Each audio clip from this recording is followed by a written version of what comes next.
Continuamos en La Venganza Será Terrible, aquí en esta versión sin público presente. Recuerden que estamos en las redes sociales, en Facebook, en La Venganza Será Terrible, sitio oficial, y en Twitter en @lavenganzaradio. Hablaremos esta noche de algunas constelaciones. Orión era un gigante cazador, hijo de Euríale y Posidón. De su padre, que era el dios del mar, había recibido la facultad de andar por la superficie del mar, de poder caminar sobre el agua. Era, según se dice, de una belleza extraordinaria y estaba dotado de una fuerza prodigiosa.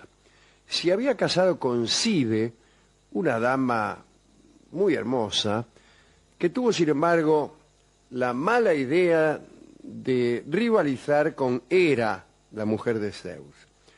La diosa, que no admitía competencia, la precipitó en el infierno redondamente. O sea, se enojó. Así que anda diciendo que son más linda que yo, chao.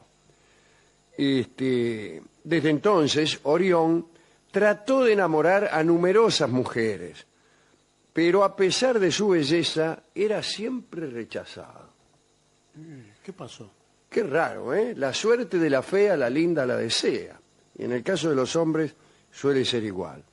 Ahora bien, este Orión era incapaz de soportar esos rechazos, como muchas personas que uno conoce.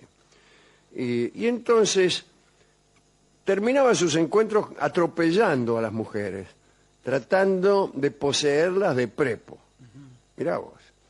Esto sucedió primero en Quíos, donde Enopión, el rey de Quíos, le pidió que liberara a la región de unas fieras que andaban por ahí. Quíos era una isla, yo creo.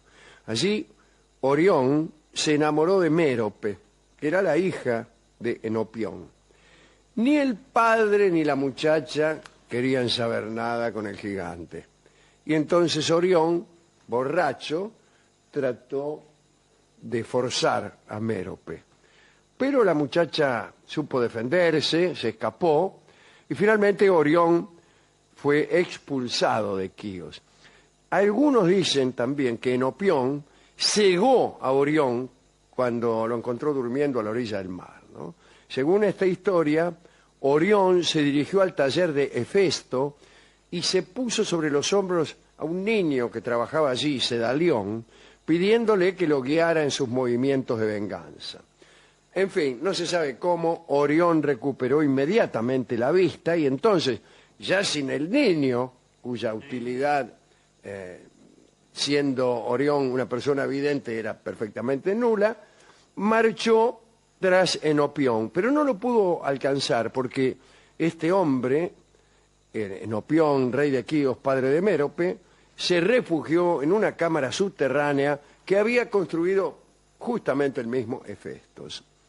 Aquí es donde aparece la única que lo quiso a Orión, la única que se enamoró de él. Pero en realidad se enamoró de él porque estaba maldita. Y esta fue Eos, la Aurora. La Aurora había tenido un romance con Ares, el dios Ares, nada menos que el novio de Afrodita, la diosa del amor. Y Afrodita se había enterado. Entonces la maldijo. ¿De qué modo la maldijo? Condenándola a estar eternamente enamorada, eternamente deseosa, diría yo, eternamente en celo.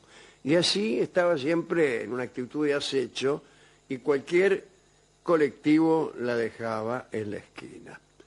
Así es que Eos, habiendo conocido a Orión, se enamoró de él. Pero ya no podemos contarla como un enamoramiento usual, sino como un enamoramiento fatal, hijo de una maldición. Bien, ella sí lo quiso y lo raptó. Lo raptó ella a él y se lo llevó a Delos, donde lo amó prolijamente. Un día en Beocia, Orión se encontró con las Pléyades, que eran 7. Y se enamoró de todas ellas, para no andar discriminando. Orión las persiguió durante 5 años, Es mucho perseguir para una persona atropelladora y abusadora, ¿no?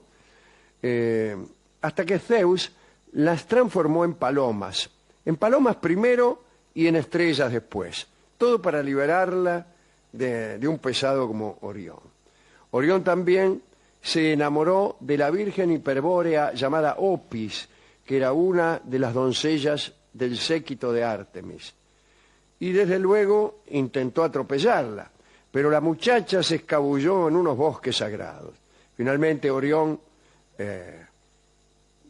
se encontró con la propia Ártemis y trató de toquetearla un poco. Y en ese momento la diosa ya se cansó de Orión y le envió un escorpión que lo picó en el talón y le causó la muerte.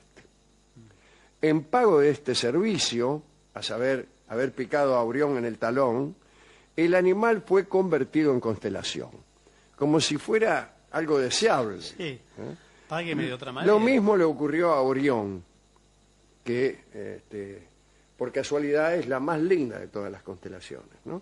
La constelación que también se llama, entre los gauchos, la cacerola o el puñal. Allí están las Tres Marías en Orión, ¿no? Bien. Por eso en los cielos, esta constelación, la de Orión, parece estar huyendo eternamente de la más pequeña del escorpión. Otra constelación surgió de la historia de Demifonte. Demifonte era el rey de la ciudad de Eleunte. Y cierta ocasión, para terminar con una epidemia, había recibido de un oráculo la orden de inmolar cada año a una muchacha elegida entre las familias nobles de la ciudad. Entonces, cada vez que llegaba fin de año, hacían un sorteo entre las minitas más lindas, pero también más nobles de la ciudad, y bueno. Y Demifonte era el que organizaba el sorteo. Entonces ponía en una caja los nombres de todas las chicas, pero él también tenía hijas muy lindas y no ponía los nombres de sus hijas en la caja. Bueno, un día uno de los nobles de la ciudad, llamado Mastucio, ¿qué hace Mastucio? Se negó a permitir que se sortearan a sus hijas si el rey no hacía lo mismo con las suyas. Escúcheme. Y el rey, Demifonte, enojado, mató a una hija de Mastucio ya directamente sin sorteo. La mató directamente. Tiempo más tarde, para vengarse, Mastucio invitó al rey y a sus hijas a un sacrificio ritual. Las muchachas llegaron primero y, bueno, el tipo Mastucio las mató. Parece que mezcló después la sangre de las chicas con vino de una copa y cuando llegó Demifonte le ofreció una copa de vino. Enseguida Demifonte supo la clase de brebaje que había ingerido y ordenó entonces a sus soldados que mataran y arrojaran al mar a Mastucio. Bueno, toda una porquería, ¿no? Zeus se horrorizó ante aquellas muertes, se horrorizó probablemente ante la construcción dramática de esta historia que es horrible, ¿no? E hizo de la copa, para darle un final tan malo como el resto del desarrollo, de la copa de vino hizo una constelación. No me gustó esta. Croto era hijo de Pan y de Eufeme, que era la nodriza de las musas.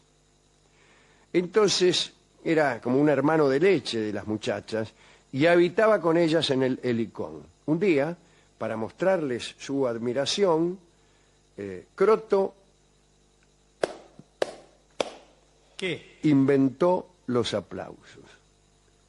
Los aplausos no se conocían hasta Croto, que para demostrar su admiración hizo sonar fuertemente sus palmas. Y desde entonces ese gesto fue aceptado universalmente como una muestra de admiración artística. Cuando murió Croto, agradecidas por aquel invento, las musas obtuvieron de Zeus el el poder transformarlo en una constelación. Aunque los mitos no dicen cuál es esa constelación. No dicen cuál es su forma y no hay manera de saber cuál de las actuales constelaciones es la que corresponde a Croto.